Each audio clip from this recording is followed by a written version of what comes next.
Atenção! Começa agora uma teleaula de materiais do curso profissionalizante. Você vai assistir a teleaula de número 10. Bons estudos!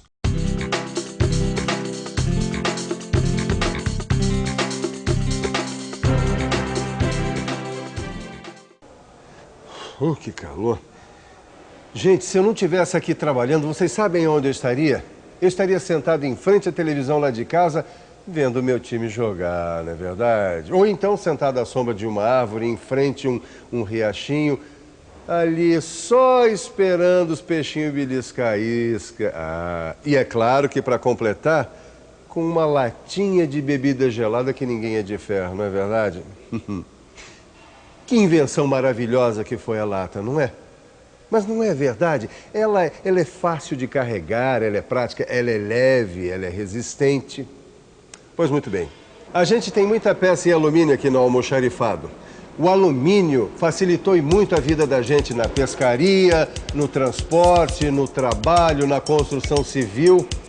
É só você reparar bem que você vai encontrar esse material ao seu redor, no seu dia a dia. Pois então, assista a nossa teleaula de hoje e você vai ficar um craque no alumínio. Esse material tão utilizado no mundo em que vivemos, que vai desde a trava da chuteira para jogar o seu futebolzinho até a embalagem do comprimido para dor de cabeça, que é para quando o seu time perder o jogo.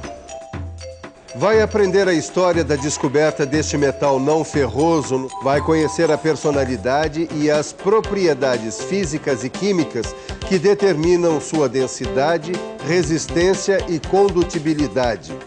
Vai perceber que é difícil imaginar como seria o mundo de hoje sem o alumínio. Pois agora preste bastante atenção, porque nós vamos entrar no mundo fascinante dos metais não ferrosos. E a nossa primeira parada vai ser exatamente no alumínio, que é o metal, depois do aço, mais usado na indústria atualmente.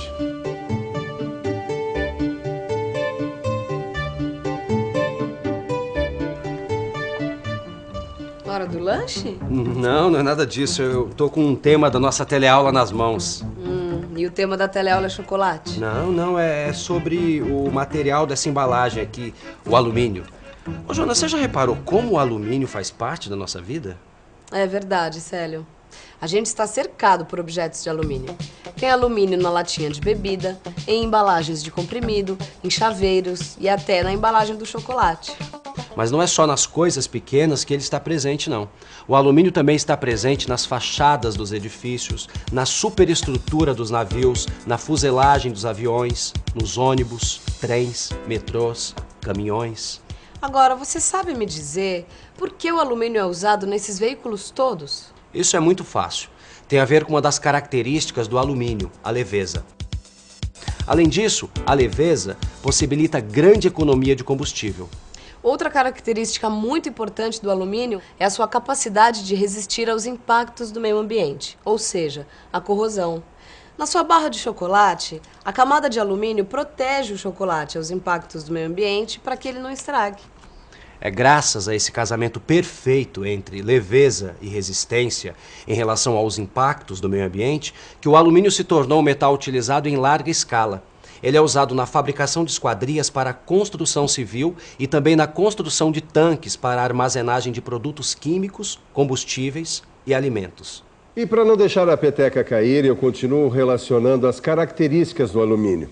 Além da leveza e da resistência, tem também a alta condutibilidade elétrica, que permite o uso do alumínio na fabricação de cabos elétricos para as linhas de transmissão de energia elétrica. Sem o alumínio, a gente não teria os satélites artificiais em órbita ao redor da Terra e nem as antenas de televisões em nossos telhados. Você já reparou que sem o alumínio nós não teríamos a nossa teleaula? Não, é verdade, porque sem o alumínio não existiriam os satélites para a transmissão. E sem o alumínio não haveria tampouco as antenas para a captação dos sinais. E então como é que eu poderia estar agora falando para esse povo espalhado pelo Brasil? Eu fico imaginando como o meu almoxarifado ficaria desabastecido se o alumínio não tivesse sido desenvolvido. E o mundo então? Já imaginou como ficaria sem graça? Pois é. Pois então faça esse exercício no seu caderno. Relacione outras características, outras aplicações para o alumínio. E você vai ver como vai descobrir um amigo para todas as horas. Alumínio. Esse é o assunto da nossa teleaula de hoje. Um metal não ferroso, leve, resistente à corrosão e bom condutor elétrico. Além das panelas que você tem na sua casa, o alumínio é muito utilizado como embalagem. Preste atenção. Da próxima vez que você for ao supermercado, você vai estar cercado de alumínio por todos os lados. As comodidades da vida moderna e a maioria dos produtos que facilitam a nossa vida só se tornaram possíveis graças a um período recente da história da humanidade, conhecido como Revolução Industrial. No período da história que chamamos de Revolução Industrial, e que vai mais ou menos de 1800 a 1900, muitos cientistas estavam estudando os vários fenômenos da natureza com o objetivo de descobrir o porquê das coisas.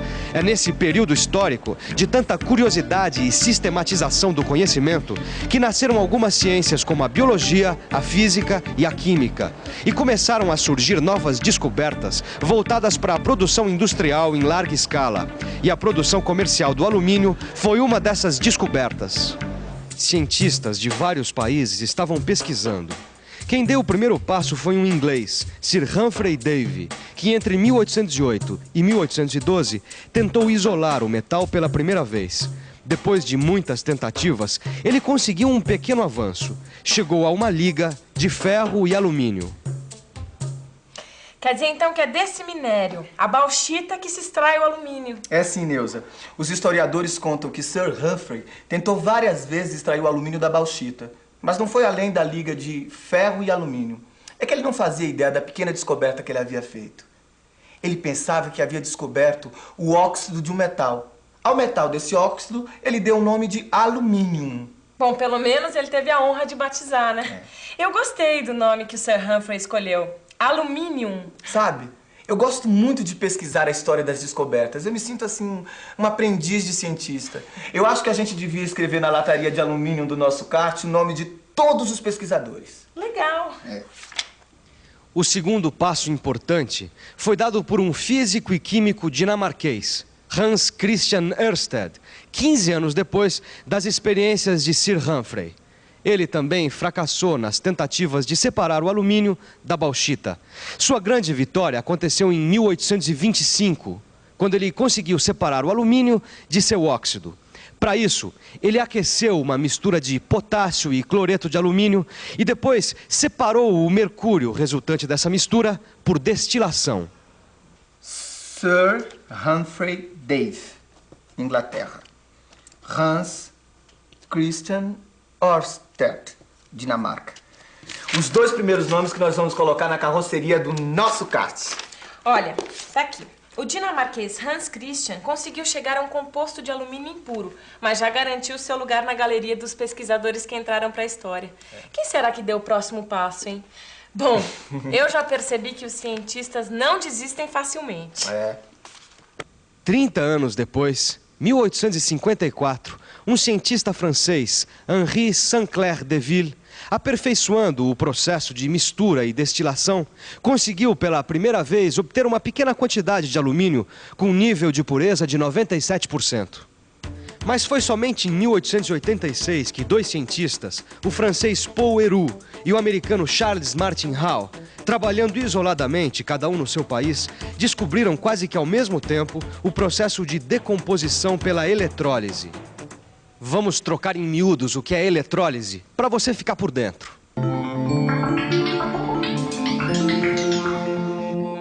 Eletrólise é a decomposição de um composto químico por meio da passagem de uma corrente elétrica por uma solução. O processo de decomposição eletrolítica só foi possível com a invenção do dínamo elétrico, um aparelho como esse aqui. Esse processo, desenvolvido por Paul Héroult e Charles Martin Howe, é usado basicamente até hoje para extrair alumínio da bauxita. Eu nunca pensei que os cientistas tinham precisado pesquisar durante quase um século para conseguir extrair o alumínio da bauxita. Olha, Edgar, eu acho bom a gente chegar logo na versão final do nosso kart, senão só os nossos bisnetos vão poder dar uma voltinha nele. Neuzinha, você ainda não percebeu que um pesquisador não pode ser ansioso? Nem você, que vai ter que esperar até a nossa próxima teleaula para conhecer o que tornou economicamente viável o processo de utilização do alumínio na indústria. Agora é hora da revisão. E atenção, se liga aí que é hora da revisão. Você aprendeu na teleaula de hoje a importância do alumínio no nosso dia a dia. Viu também as suas características mais importantes: densidade, resistência e condutibilidade elétrica.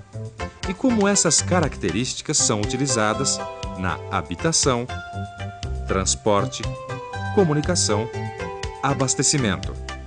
Na teleaula de hoje, a gente aprendeu muitas coisas sobre o alumínio. E para que esse conhecimento todo não se perca, não esqueça de rever tudo no seu livro de estudos. Bons estudos E tem mais uma coisa sobre o alumínio. Lembre-se sempre de reciclá-lo. O planeta agradece. Tchau.